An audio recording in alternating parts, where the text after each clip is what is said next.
Hi, I'm Bob Schrupp, physical therapist. Brad Heineck, physical therapist. Together we are the most famous physical therapists on the internet. Well, in our opinion anyways, Bob. So basically today, Brad, what you want to do is talk about strokes and kind of what you need to know about it, right? Right, we've got a lot of viewers across the world that give us feedback on strokes and questions, and this encompasses the causes, the types, symptoms, and a little bit of treatment of a stroke. Sure. So let's get right into it. Let's start. All right.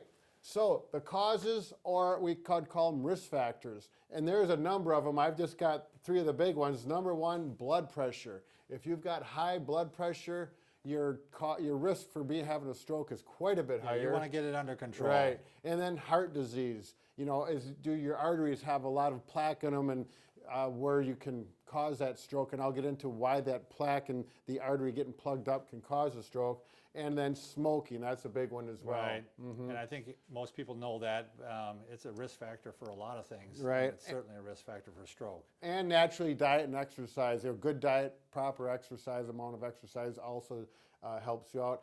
And the two types of strokes, there are two different ways you can have a stroke. Types, yeah. So what happens when you have a stroke is part of the brain has a cutoff supply of blood. Right. So you need oxygen and you need nutrients from the blood in order for the brain tissues to survive. And for whatever reason, there's two different reasons they call them. One is ischemic, and that means the artery or the blood supply gets plugged up or blocked off, okay? That's 80% of the strokes, Bob, Sure. are ischemic.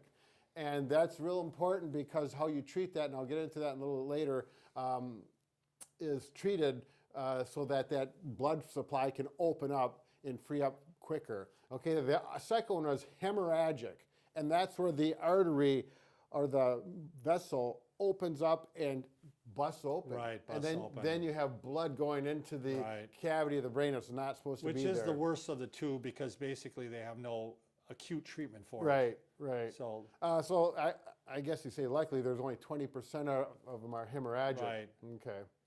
And then the symptoms. How do you know if someone's having a stroke?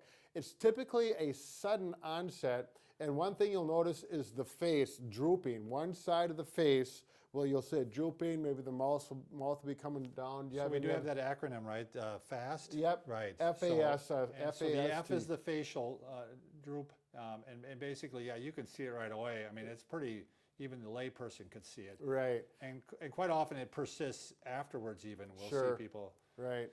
And then going down the body, you may see that arm having coordination or weakness, something obvious where they're reaching for something and it just is not working properly. Going back to the face too, Brad, a lot of times, you know, if you have someone try to smile and they smile and only one side goes up. The other. And sorry. what ties in with that is speech. Right. You know, garbled speech. Yeah. So that's the S? Right, that's the S. And then T is time. And that's where the treatment kind of ties in too. As soon as you notice this, you need to get someone, get them to the doctor, get them to the ER right away. Because you have 2 to 4 hours where the brain tissues can respond or recover. Sure. I need that speech therapist. And if you can get them there in time, there's a new drug that came out in the last 4 years. It's TPA, or tissue plasminogen activator.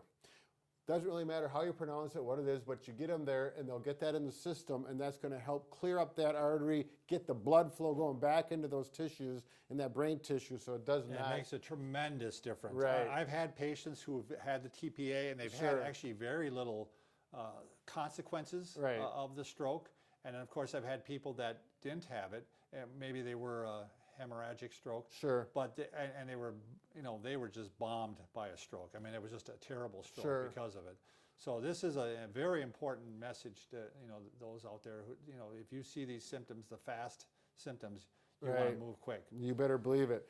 And then for further treatments, after the stroke has occurred, they've been stabilized at the hospital. We've got a number of videos on how to help people get stronger, balance, walking, all kinds of. I'll try to link some of those up below in the description below, Brad, so that people can go down there and pick some of them, because we have a lot of them. Right. And I think people have trouble finding them sometimes. And there's really some that have really, we've had good response to. A lot Right. of people have really liked them. And we try to make them for the layperson or the person at home trying to help a family member. They don't take skill as far as education from a school, a specific school, but you can do them at home and Right. help them, help your Exactly, help your because there are a lot of family. people that don't have access to physical therapy or have lost the access to physical therapy. You know, their insurance or Medicare doesn't pay for it anymore, so they want to continue with the therapy. Or in some parts of the world, people don't have access to us, Brad. Isn't that terrible? Right.